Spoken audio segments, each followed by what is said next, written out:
अस्सलाम वालेकुम दोस्तों। वीकेंड सुबह का वक्त, मैं हमेशा की तरह बाहर, कहाँ, किसी स्टोरी की तलाश में। आज की स्टोरी क्या होगी, कैसी होगी, इसका मुझे अंदाज़ा बिल्कुल है, लेकिन उससे पहले मैं मिलाना चाहता हूँ अपने एक बहुत ही अजीज़ दोस्त जो कि हिंदुस्तान से तशरीफ़ लाए हैं। ये हैं हमारे राजीव भाई। राजीव भाई, गुड मॉर्निंग। मॉर्निंग जी। आपको बिस्तर से सुबह सुबह उठा दिया मैंने। बिल्कुल उठाया जी। उठा के ले आया, कहाँ एंजॉय किया। बिल्कुल एंजॉय तो अभी शुरू नहीं हुआ, और अभी तो बैलून की नगरी में आ गए हैं, लग रहा है। हाँ, तो आज हम आपको लेके आए हैं एक बहुत ही एक्सक्लूसिव जगह, और उसके बारे में मशहूर है कि थोड़ा सा हॉन्टेड है, लेकिन मुझे लग नहीं रहा माहौल इतना अच्छा है इसमें हॉन्टेड कुछ होगा।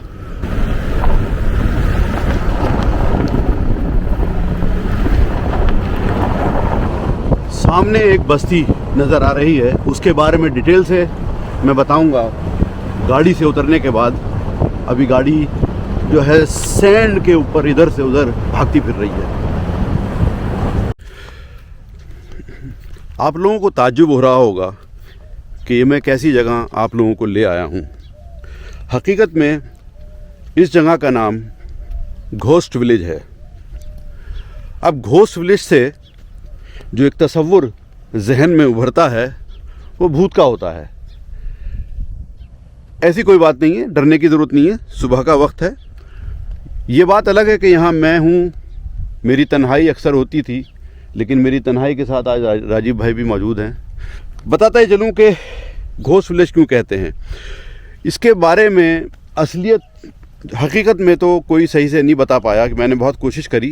कहते हैं यहाँ पर अल किदबी ट्राइब जो थी वो लोग यहाँ रहते थे। 1970 की आसपास की बात है।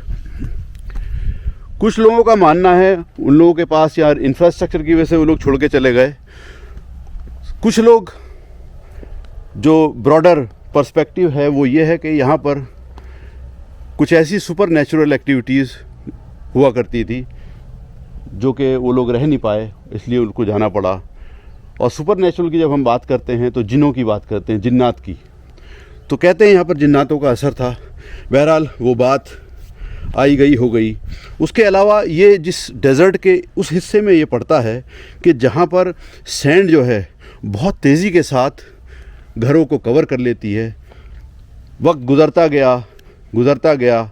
यहाँ आज लाने का मकसद ये है कि आपको रेस अगेंस्ट टाइम की जो बात है कि वक्त जो है किसी के लिए रुकता नहीं है, और जब इंसान किसी जगह को छोड़ देता है तो वहाँ नेचर का कब्ज़ा हो जाता है। और वो कैसे होता है, यहाँ पर नेचर और इंसान की बनाई हुई चीज़ें दोनों एक साथ, और उसकी शक्ल इस तरीके की होती है।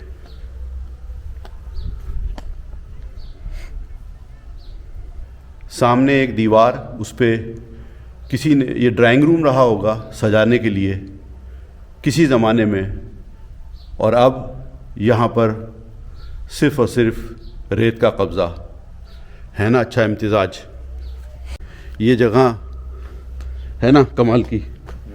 आइए, इस तरीके से किसी का drawing room, bedroom, retro fitting वैसी की वैसे ही हैं। सजा हुआ कॉलम, फर्निश किया हुआ बाकायदा, ऐसा लगता है जैसे कल की बात हो। यहाँ पर इसको देखिए, ओह, यहाँ तो ततैया बैठी है, मुझे काट लेगी। लेकिन अगर आप और ऊपर देखना चाहें तो ये बहुत खूबसूरत इन्होंने काम किया है जिप्सम में, जिसे प्लास्टर ऑफ पेरिस भी लोग कहते हैं। वहाँ ऊपर उसको देखेंगे तो वहाँ पेलमेट है कर्टेन के लिए। चलते हैं। आज का दिन, आज की स्टोरी यही है कि मैं आपको एक ऐसे विलेज में घुमाऊं जिसके बारे में कहते हैं कि वो घोस्ट विलेज है। इंसान से बड़ा कोई घोस्ट नहीं होता, लेकिन अगर है जो इसके बारे में मशहूर है तो यकीनन कोई ना कोई चीज़ तो रही होगी। ऐसे ही कोई अपने घरों को छोड़कर नहीं जाता। ये हाल है रेत का कि वो छतों से लगी हुई है, ठंडी रेत।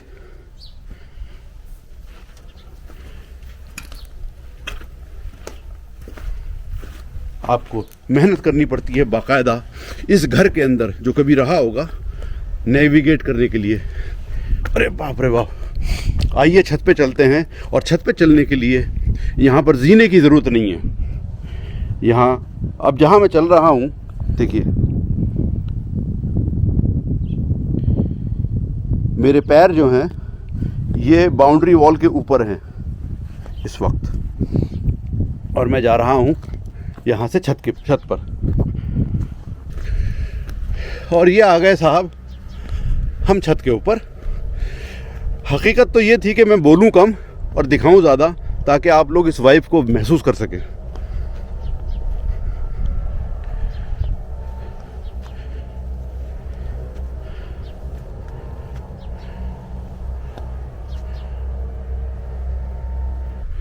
ये पूरे जो ये बस्ती है, इसमें राइट साइड पर भी इधर और उधर लेफ्ट साइड पे भी सिर्फ 2 कतारें हैं, 2 रो हैं जिसमें मकान बने हुए हैं। आगे जाके एक मस्जिद है जिसको मैं दिखाऊंगा। ये देखिए कुदरत के नज़ारे, इंसान की बनाई हुई चीज़ और नेचर जब आपस में कॉन्फ्लिक्ट करते हैं, कुछ ऐसी शक्ल आती है। मुश्किल है नेविगेट करना, चलना, लेकिन देखिए ये किसी की पता नहीं, ये दरवाज़ा ही है, विंडो तो सामने दिख रही है वहाँ। ये छोटा सा कमरा किसी का, अंदर फूल पत्तियाँ पड़ी हुई हैं।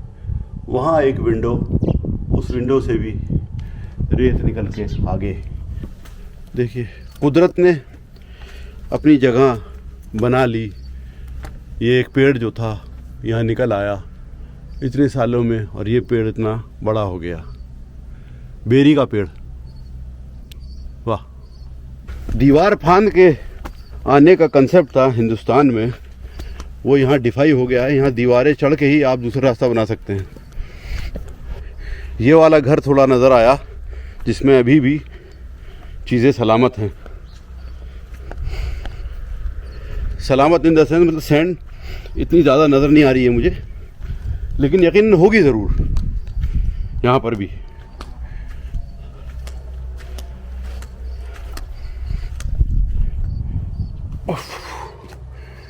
ये देखिए साहब, बिल्कुल है, ये है, अंदर है। रेत किस तरीके से घरों के अंदर घुस गई। ये किचन है, यस,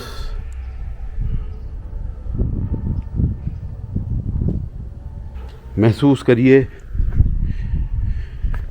कि इस घर के आंगन में जब बच्चे खेलते होंगे, शोर मचा के इधर से उधर भागते होंगे, या यहाँ पर तकरीबन 2 या 2.5 मीटर नीचे शाम को फैमिली बैठ के चाय पीती होगी या खाना खाती होगी, या अपने कुछ ऐसे मोमेंट शेयर करती होगी। क्या वो वक्त होगा और क्या वक्त अब है, बिल्कुल बदल गया।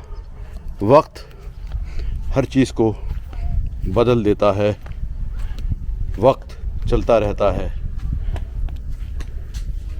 चीज़ें बदलती रहती हैं।